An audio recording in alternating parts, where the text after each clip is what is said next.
अप्रैल की शुरुआत में बेमौसम बरसात की वजह से गेहूं की कटाई में हुई देरी का असर इसकी सरकारी खरीद पर पड़ा है।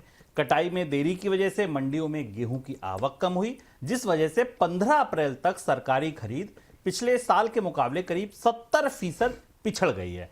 अब तक सरकारी एजेंसियां किसानों से 15.3 लाख टन गेहूं खरीद पाई हैं। इस साल का जो पूरे सीजन का टारगेट है वो 303 लाख टन का रखा गया है। सर, पिछड़ने से ये जो खरीद है इससे बाजार पर क्या असर होगा और बफर स्टॉक कैसा दिखेगा? ये खबर थोड़ी फसल सीजन के और खरीद सीजन की शुरुआत में चौंकाने वाली है। महंगाई के आंकड़े पर हम आपसे बात करेंगे ही। खुदरा महंगाई का आंकड़ा पिछले महीने संकेत दे ही चुका है और थोक महंगाई का आंकड़ा हमारे सामने है।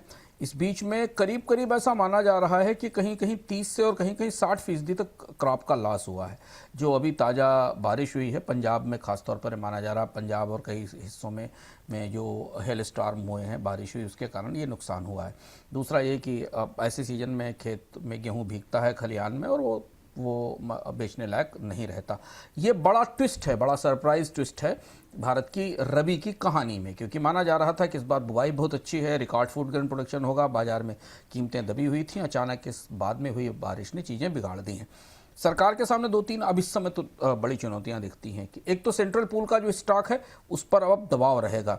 इस बात की संभावना कम दिखाई दे रही है, जिसे जो प्रोक्योरमेंट की तस्वीर अभी आपके सामने आई उस हिसाब से कि पर्याप्त अनाज सरकार को मिल पाएगा। हालांकि शुरुआत है, हो सकता है आने वाले हफ्तों में थोड़ी बढ़ोतरी हो, लेकिन अब उतना जितना प्रोक्योरमेंट सरकार करना चाहती थी वो लक्ष्य पूरा होगा, इस पर सवाल उठने ज़रूर लगेंगे। दूसरी बात है, सरकार के पास नेशनल फूड सिक्योरिटी एक्ट के तहत बांटने के लिए अनाज होगा, गेहूं होगा, लेकिन बाकी जो स्कीम्स हैं उनके लिए अब गेहूं की शॉर्टेज हो सकती है। और दूसरा ये कि खासतौर पर सरकार कीमतें बढ़ते समय जब बाजार में गेहूं, खुले बाजार में ओपन मार्केट में गेहूं बेचती थी, उसका जो रूम है, उसका जो विकल्प है या उसके लिए जो जगह है वो अब आने वाले समय में सीमित हो जाएगी। महंगाई के आंकड़े पर आने वाले दिनों में इसका असर दिखाई दे सकता है कुछ हद तक, लेकिन अभी इसका इंतजार करना होगा।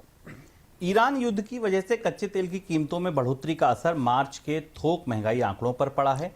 मार्च के दौरान देश में थोक महंगाई दर 3.88% दर्ज की गई है, जो 38 महीने का ऊपरी स्तर है। कच्चे तेल के अलावा तिलहन, तंबाकू प्रोडक्ट और टेक्सटाइल प्रोडक्ट की महंगाई भी बढ़ी है, जिस वजह से थोक महंगाई में बढ़ोतरी दर्ज की गई है। सर, इन आंकड़ों के भीतर अगर हम उतर के देखें तो क्या छिपा है और क्या आने वाले दिनों में ये असर रिटेल महंगाई पर भी दिखेगा? ये आंकड़ा अगर आप पीछे के आंकड़े के से देखें तो 2023 के बाद से मंथ ऑन मंथ बेसिस पर सबसे तेज बढ़ोतरी है थोक महंगाई के आंकड़े में, WPI के आंकड़े में। ये बता रहा है 2-3 चीज़ें इसके स्ट्रक्चर के भीतर से दिख रही हैं जो महंगाई की तस्वीर हमें बता रही हैं। करीब 3.9% के आसपास महंगाई है। फरवरी में 2.1% थी और पिछले साल इसी समय 2.25% थी। तो ये लगभग अगर आप ये माने कि 5वां लगातार महीना है जब हम थोक महंगाई की दर में बढ़ोतरी देख रहे हैं। तो एक हिस्सा तो ईरान की युद्ध से आई महंगाई से, तेल की महंगाई से निकला है, बट कुछ अब थोक महंगाई के बाकी आंकड़े भी पिछले हैं जो हमें दिखाई दे रहे हैं। महत्वपूर्ण बात यह है कि क्रूड पेट्रोलियम की बास्केट में बढ़ोतरी का असर हमें WPI पर दिखाई दिया है। फ्यूल और पावर की इन्फ्लेशन इसमें बढ़ती दिखाई दी है। कोर मैन्युफैक्चरिंग तस्वीर को करीब से देखना जरूरी है। इन्फ्लेशन जो मैन्युफैक्चरिंग प्रोडक्ट की है वो अब 3.4% से ऊपर निकल गई, जो मार्च में 2.9% के आसपास थी।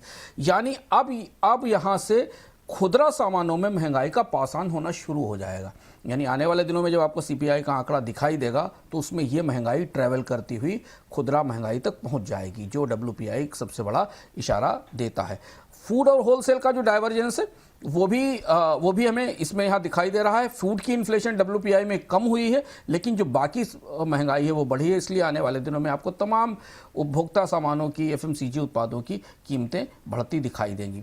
दूसरी एक और बात कि उद्योग जगत, अगर WPI के आंकड़े को आप मैक्रो इकोनॉमी के नज़रिए से, उद्योगों की बैलेंस शीट के नज़रिए से देखें तो जो कंपनियां पिछले 5-6 महीने से डिसइन्फ्लेशन वाली स्थिति में थी, मांग ना होने के कारण कीमतें नहीं बढ़ा पा रही थी, अब उनके लिए इस महंगाई ने कीमतें बढ़ाने का इशारा कर दिया है, संकेत दे दिया है। तो ये अब आने वाले दिनों में रिजर्व बैंक पर दबाव बनाएगी। हालांकि रिजर्व बैंक ब्याज दरों में कोई तत्काल बढ़ोतरी करेगा इस बात की संभावना कम है, लेकिन अगर आप पॉलिसी की, अभी हाल में आई पॉलिसी की तस्वीर को देखें और उसमें जो बिटवीन द लाइंस था तो इसका इशारा था कि महंगाई का दबाव अब आने वाले महीनों में बढ़ता दिखेगा।